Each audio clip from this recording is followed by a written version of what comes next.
Hi, everyone. It's Sue from the Waupaca Public Library.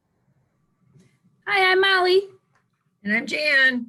And we have been reading some amazing books over the summer and this fall so far. And we want to tell you about some great books that we think you might like.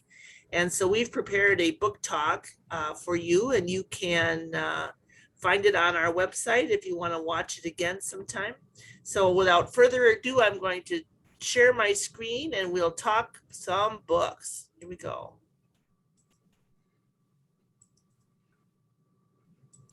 All right. So this is our fourth grade book talk. And not that you have to be in fourth grade to read these books, because we've all read them, and let's face it, we're not in fourth grade, right? But we're excited that we have these books available for you both at the library, here at the public library, and at the school library. So I hope you can check them out.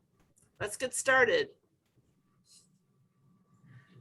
So the first book I'm going to share is called Investigators by John Patrick Green. And this is a graphic novel about two investigators, Mango and Brash, who work for SUIT, which stands for Special Undercover Investigation Teams. This is their very first mission as partners, and they go to help find a missing chef. And when they get to their new mission, they find out there's not one mystery, but two. And they have a second mystery involving some scientists, and somehow it seems like their mysteries are connected and they're not really sure. And we also find out that Brash is worried about the last partner he had and thinking about the fact that something terrible happened at this last mission at a bakery. So pick up this book, and there's lots of funny word puns and serious antics, but mostly some silly antics on solving these mysteries. It's a pretty fun read. So if you like language, this is a fun story to read, right? Yep, it was a lot of word puns.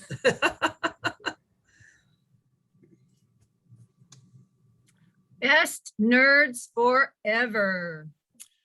Well, Finn was just riding home from school when he was run off the road over a cliff to his death by a man driving a van. Now, usually that would be a pretty sad story, right? This is not a sad story. Now he's a ghost, and he's discovering at first that he kind of likes being the ghost, because if he wants to go someplace, all he has to do is think about it. If he wants to go through walls and doors, he can do that. He can listen in on people and their conversations, which he does, like when he listens in on his buddies that you see sitting on that rock. He discovers how they really loved him and miss him, and they really discovered how you can be too cautious in life. He also listens in on his father, and his father, Finn is surprised to discover that his father blames him for his death, because his father and his friends think that he just decided one day to throw caution to the wind and try some bicycle stunts, and that's what caused his death. Well, Finn has to discover the truth and somehow relate this truth to those that are still living. He has some company along the way. As you see, there's another ghost sitting on that rock, and she is a young girl who went disappearing, who disappeared a few months earlier, and everybody thinks she just ran off. So read the book, find out what big lessons Finn is learning, and if he is able to relate the truth of what happened to him to anybody who will listen. There's also a really surprising ending that some people might not like. And if you read this book, I'd really like to know your opinion about what you thought the ending was like. Oh, not liking the ending of a book? I know. Got my interest peaked. And a funny ghost story? We'll find out. Wow, this is a stellar book. Get it? Stellar, space. Takes place on Mars, the red planet. And I'll let you decide if the picture on the screen of those two guys walking on the red planet is real or fake. Okay, I'll tell you, it's fake because we haven't been to Mars yet. This is a very futuristic science fiction story about a time way off into the future when we have colonized Mars, and there are different countries having different pods or communities on Mars. And so the story is all about a young boy named Bell, who has only known living on Mars because he was brought there as a baby.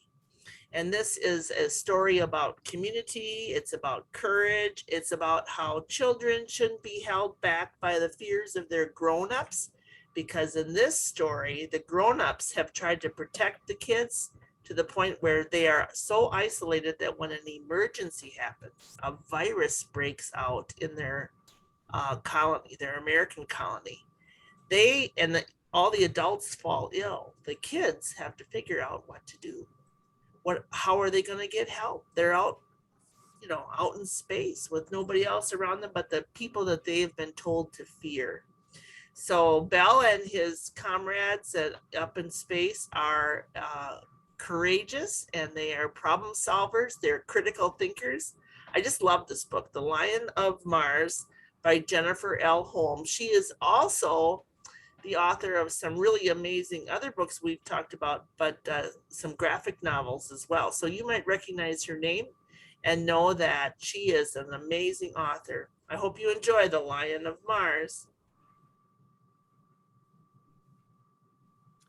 24 Hours in Nowhere. And Nowhere is the name of a tiny place in Arizona. And this tiny place, it has been voted the highest poverty rate, the highest death rate, the highest dropout rate. It's the least livable place in the nation. It also leads the nation in mine deaths. And it is the location of the dead Frenchman's mine, where many a fool enters, but none return. Well, Gus also lives in Nowhere, and he lives with his grandma in a small, tiny trailer in Nowhere. And he is tormented by Bo. Bo is the biggest, meanest bully you will ever come across. And after Gus's friend Rossi more or less sacrificed her motorbike to Bo to save Gus's skin, more or less, now Gus needs to somehow get that bike back for Rossi, because Rossi has built that bike from scratch. And Bo says, okay, go into the mine, get me some gold, and I'll give her bike back. So Gus, Rossi, and two other kids go into the mine. They no sooner get into the mine when the entrance collapses. Now they're caught in this mine. They have no water. They have one flashlight, and they can't get back the way they came in. So now they have to find a way, hopefully, to get out of this cave. And they run across a bombardment of bats, and they have a guano fight, which was pretty disgusting. They run across mountain lions, wild javelinas, and a lake that they have to somehow cross.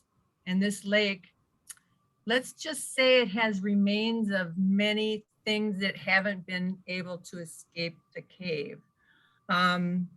Read to find out, to see who and how they get out of the cave and how they did it. Another great one. Mm-hmm. So Flora and Ulysses by the great Kate DiCamillo. She has so many amazing books to read, but this one is a chapter book, but Flora is a big fan of comic books. And her favorite is called Bad Things Can Happen to You. So she's kind of a pessimist, kind of dwells on the negative.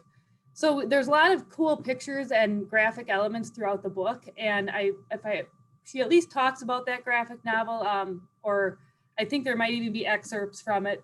But then the story all starts with an out of control vacuum.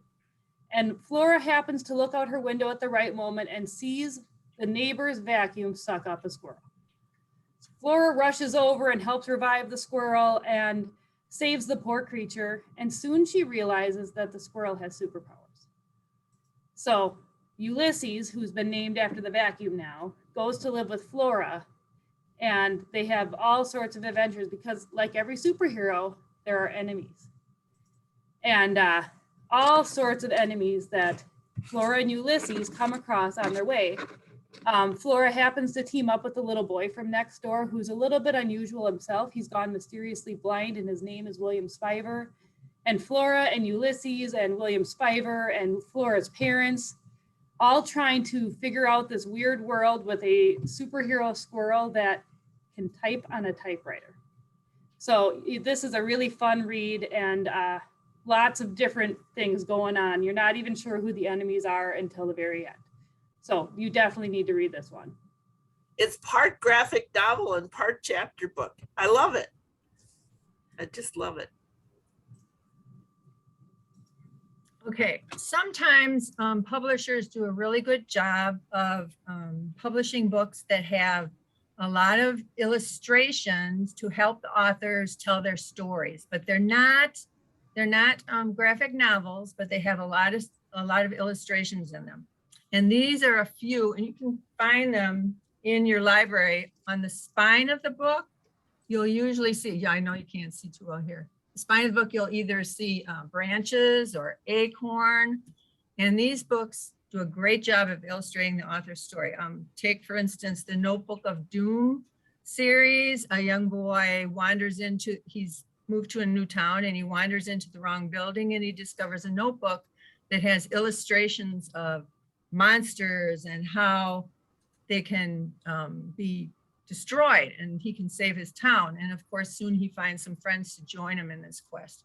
If you like dragons and fantasy, the Dragon Masters, they've got an owl and a squirrel and a firehawk, I think.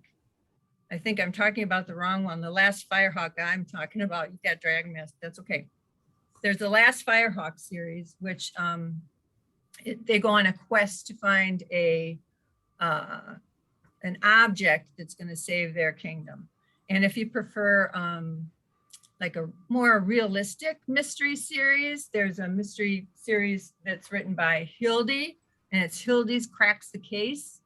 And they were written when she was a young girl about your age, when she first started writing these. And she uses her detective skills and her reporting skills to find the answers to mysteries, to real life mysteries. They're great. They're fast-moving. Yeah, they're very popular in our library. So if you come to the library and you need help finding these, we can help you find them. And the last book we're going to talk about today, of course, is a nonfiction. And you know, Sue loves nonfiction books. So bald eagles are our national monument or national bird, right? And they're if you've seen one in person, they're very majestic. This story, Beauty and the Beak, starts out when Beauty, the eagle, was just a chick. And we learn about how Beauty learns how from her parents, from her bird parents, how to drink and eat, and right from cracking out of the egg. But somewhere along the line, as Beauty is aging, she is the victim of a shooting, and the shooting shoots off her beak. Now think about how and what an eagle eats. They are birds of prey, right? They have to tear up their food. They have to break things apart. And without a beak, how do you eat? And how do you drink? This is a rescue story of Beauty and the naturalist who found her and took her to a bird rehabilitation center. And if you have been visiting Mrs. Vida's Makerspace lab, you know that she has a 3D printer. And they put 2 and 2 together and figured out that they might be able to help Beauty make a new beak using their 3D printer. So it's a story about eagles, but it's also a story about saving our national treasures, but also technology and how technology can help rescue a bald eagle. Absolutely amazing story. It's a robust picture book. So don't think it's a big, heavy chapter book. It's a picture book, but there's lots of reading and learning and exciting story to tell in Beauty and the Beak. Well, thanks for listening. We hope you enjoyed our book talk. If you are at the if you are at school, you can go to your Chromebooks and put these books on hold, and your school librarian will make them available for you. So thanks a lot for listening. Bye-bye. Bye.